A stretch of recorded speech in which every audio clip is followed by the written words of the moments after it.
Vivo X100 Ultra is the upcoming flagship smartphone from the Chinese company.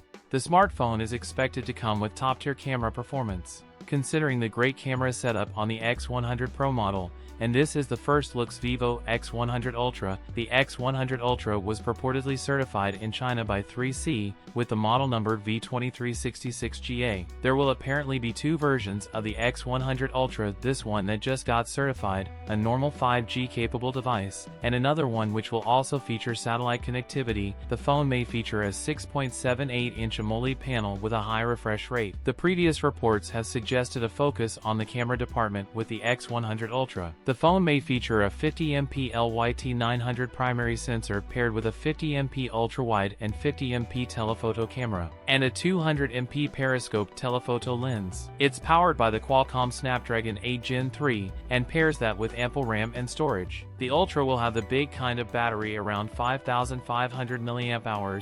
It will have support for 80W wired charging. Vivo X100 Ultra is expected to debut in May. That's it for today's video. If you enjoyed it, don't forget to like, comment, and subscribe for more content. Thanks for watching, and I'll see you in the next one.